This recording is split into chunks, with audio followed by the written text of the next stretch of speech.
4 to 6 years ago, an 11-year-old girl in Newport Beach, California vanished during her afternoon walk home from summer school, leaving her family shattered and an entire community in a state of shock. Authorities had one witness who had seen her standing beside a turquoise van, speaking with the driver, but there was no name, no license plate, no concrete suspect to pursue, and the investigation eventually ran out of road. Through all the decades that followed, however, generations of investigators at the Newport Beach Police Department kept Linda and O'Keefe's photograph on the wall of the police station as a constant reminder that the question still demanded an answer. Then in 2018, they paused all regular activity on their social media platforms and retold the case in Linda's own voice, a decision that would completely redirect the investigation and produce a result that stunned everyone involved. In the summer of 1973, America was slowly finding its footing after the long years of the Vietnam War. Soldiers were coming home carrying wounds that had not yet healed, and California's beaches were filled with visitors enjoying the first summer after the country's official withdrawal from the conflict. Newport Beach was a prosperous coastal community where people owned homes overlooking the Pacific Ocean and sent their children to summer school without a second thought. Linda and O'Keefe was 11 years old, attending summer school at Lincoln Intermediate School in Corona del Mar, a neighborhood bordering Newport Beach. It was a familiar school, full of familiar faces, and the walk home was a route she had taken many times before. That afternoon, Linda left the school and started making her way home. Nobody knows exactly when she left or how far she had walked before something went wrong. A witness spotted Linda and O'Keefe standing beside a turquoise van, engaged in conversation with the driver, a white man estimated to be somewhere in his mid-20s to early 30s, seated behind the wheel. The witness did not see Linda get into the vehicle and did not observe which direction the van went when it left. No license plate was recorded. The only details available were the man's approximate age and race, and the color of the van. That was the last confirmed sighting of Linda and O'Keefe alive. Her family waited, then grew anxious, and eventually contacted the Newport Beach Police Department. A search for the 11-year-old girl who had not returned from her walk home from summer school began immediately. Linda's disappearance sent a jolt through the affluent beachside community. Violent crime had arrived without warning in a place where residents had gone years without ever feeling the need to be on guard. On the morning of July 7, 1973, less than 24 hours after Linda left Lincoln Intermediate School and failed to make it home, her body was found in the Back Bay area, a stretch of wild, undeveloped land on the edge of Newport Beach, lying in a ditch near a nature trail. The autopsy determined that Linda had been abducted, sexually assaulted, and strangled to death. The 11-year-old girl who had simply been walking home from summer school had been murdered and left in the wilderness, not far from the road she had been traveling. The fact that Linda had been sexually assaulted was deliberately withheld from the public by investigators for many years in order to protect the integrity of the case. It did not appear in press reports. It remained known only to those directly involved, documented in the case file alongside the fact that biological evidence from the attacker had been collected and preserved. Forensic scientist Jim White gathered and secured that biological material from Linda's body. In 1973, DNA technology as applied to criminal investigations did not exist. There was no CODIS, no National Offender Database, no framework for the idea that genetic material from a crime scene could one day lead investigators to a killer's name. In the weeks and months following the discovery of her body, Newport Beach police pursued every available lead, checking records of individuals who may have been in the Corona del Mar area on the afternoon of July 6, questioning men who matched the witness description, and searching California vehicle registration records for the turquoise van. Nothing led to a suspect strong enough to move the case forward. Linda's killer had no criminal record in California and no history in the area that would have caused his name to surface in any database. What investigators had no way of knowing at the time was that he had left California shortly after the crime, changed his name, and was quietly building a new life in another state while Linda's case slowly went cold in Newport Beach. The Newport Beach Police Department kept Linda and O'Keefe's photograph on the wall for decades. The face of that 11-year-old girl looked down on generation after generation of investigators, officers who had never known her name when they first walked through the door, and veterans who had spent entire careers glancing up at that photo without ever finding an answer. There was no regulation requiring it. No policy mandated that a cold case victim's photograph remain on display for decades. It was a choice, a quiet, unwavering commitment by an organization to one little girl. A wordless declaration that the case was not finished, that the child in the photograph had not yet received justice, and that every person who worked at Newport Beach Police Department inherited a share of the responsibility for the unanswered question from the afternoon of July 6, 1973. Over the years, successive waves of investigators returned to the case file whenever new technology or additional resources made it worthwhile. In the late 1990s, Newport Beach police sent the biological evidence that Jim White had preserved since 1973 to a laboratory and produced a suspect DNA profile from material that had been in storage for more than 2 decades. In 2001, that profile was uploaded to CODIS, the FBI's combined DNA index system, the National Criminal DNA Database containing profiles of individuals who had been arrested and had their DNA collected. No match was returned. Linda's killer had never appeared in CODIS because he had never been arrested for any offense that required DNA collection and entry into the national system.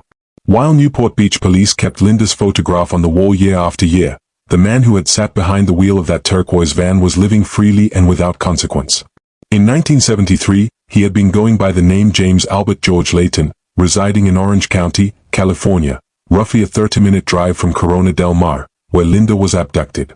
He was someone who had relocated from Chicago to Southern California before the murder, a man without deep roots in the Newport Beach community, not someone neighbors or co-workers knew well enough to find suspicious. After killing Linda, he left California and moved to Florida, a distance large enough to place him well outside the orbit of the Newport Beach investigation and ensure that his new life carried no visible connection to what he had left behind in California. But the geographic relocation was not the most significant step he took. More important was his decision to change his name from James Layton to James Neal, a calculated move by someone determined to permanently sever any link between James Layton of Orange County in 1973 and any investigation that might one day reach back to that name in the records. The man Newport Beach police had been searching for under the name James Layton had effectively ceased to exist. He had become James Neal. Neal eventually settled in Colorado and lived the unremarkable life of an aging man. Between 1995 and 2004, when he was in his 50s and 60s, he was accused of sexually assaulting 2 young girls in Riverside County, California, 2 more children, 30 years after Linda, while her case remained cold and her photograph continued to hang on the wall of the Newport Beach police station as a reminder that justice had not yet arrived. On July 7, 2018, exactly 4 to 5 years after Linda and O'Keefe's body was found in the ditch near the nature trail at Back Bay, the Newport Beach Police Department did something no law enforcement agency in America had ever done before. They suspended all regular activity on their Twitter account and spent the entire day retelling Linda's case in her own voice, one tweet at a time, moving in chronological order from the morning of July 6, 1973, when Linda left for summer school, through to the following morning when her body was discovered. Each tweet was written as Linda speaking, Linda narrating her own story, 4 to 5 years after she was gone. Department spokesperson Jennifer Manzella later explained the thinking behind the approach. The goal was to give people the experience of walking home from school alongside Linda, of standing next to the turquoise van, of not making it home, so that those who encountered the story would not simply read about it from a distance, but feel it in a way that no press release or television news segment had ever been able to achieve. The tweets traveled far beyond Newport Beach in a way that no cold case announcement had ever managed before. Among the most striking posts was one that read, "Hi, I'm Linda O'Keefe. Or Linda and O'Keefe if I'm in trouble with my mom. 4 to 5 years ago today, I disappeared from Newport Beach. I was murdered and my body was found in the Back Bay." And then the most important line in the entire campaign. "But now, 4 to 5 years later, I have a voice again, and I have something important to say. There is a new lead in my case, a face. A face that comes from DNA the killer left behind. It's technology that didn't exist in 1973, but it might change everything today." The campaign concluded with a video featuring detectives who had worked the case across the decades, men and women looking directly into the camera and saying they had never forgotten Linda. Alongside the social media campaign, Newport Beach police released a suspect sketch created not from the original witness description, but from the DNA the killer had left on Linda's body, using phenotype prediction technology to reconstruct what that person's face would have looked like. This was the biological material that Jim White had preserved in 1973, never knowing that 4 to 5 years later it would be used to generate the face of a killer. The combination of the Twitter campaign and the DNA-generated portrait placed Linda O'Keefe's case in front of millions of people for the first time in decades, producing a wave of media attention significant enough to give Newport Beach police the momentum to take the next step using technology that nobody in 1973 could have conceived of. In 2018, while the campaign and the DNA portrait were generating national coverage, Newport Beach police quietly moved forward by partnering with Parabon Nanolabs, a private forensic DNA analysis company, with CECE Moore serving as the head of genetic genealogy. Moore had been involved in dozens of cold cases across the country using this technique. The suspect DNA preserved from the 1973 evidence was uploaded to FamilyTree DNA, a public genealogy database where millions of Americans had voluntarily submitted their own genetic profiles in search of ancestors and distant relatives. The database compared the suspect profile against those millions of available profiles, searching not for a direct match but for partial matches strong enough to suggest biological relationships. And from those relationships, family trees were constructed and followed until they converged on a single individual. In January 2019, the results came back. The family tree pointed to James Alan Neal, a 72-year-old man living in Monument, Colorado, who had resided in Orange County, California during the 1970s under the name James Layton. Once genetic genealogy had identified Neal, investigators did not move on him immediately. They placed him under surveillance and used conventional investigative methods to collect a DNA sample that Neal had discarded in the course of his daily routine. That sample was sent to the laboratory and compared against the suspect DNA recovered from Linda's body in 1973. The result was a complete match. James Alan Neal, the man living quietly in Colorado under an assumed name, was confirmed as the person who had killed Linda O'Keefe 4 to 6 years earlier while she was walking home from summer school on a summer afternoon in Newport Beach. In February 2019, James Alan Neal was arrested in Monument, Colorado, and extradited to California to face charges of murder with the special circumstances of kidnapping and committing a lewd act on a child under 14, as well as charges related to the sexual assaults of 2 young girls in Riverside County between 1995 and 2004. On February 20, 2019, the Newport Beach Police Department and the Orange County District Attorney's Office held a joint press conference in Newport Beach. The person who stepped in front of the cameras to deliver the announcement was Orange County District Attorney Todd Spitzer, a man who had been 12 years old in 1973 when Linda was killed, nearly the same age as Linda herself, and who had grown up in Southern California while her case remained a story the community never allowed itself to forget. He described the arrest as confirmation that the pursuit of justice in cold cases never truly ends, crediting the unity of the community, the cooperation of law enforcement agencies, and the strategic use of investigative tools like DNA as the forces that had finally delivered an answer to Linda's family and to the wider community. Newport Beach Police Chief John Lewis added his own words. Linda had never made it home that afternoon. For 4 to 5 years, generation after generation of their investigators had refused to give up. They had never forgotten her. On May 25, 2020, James Alan Neal was transported to a hospital due to an undisclosed illness, confirmed by police to have no connection to COVID-19. 2 days later, on May 27, 2020, James Alan Neal died at the age of 73 while awaiting trial for the murder of Linda and O'Keefe and the sexual assault of 2 other young girls in Riverside County.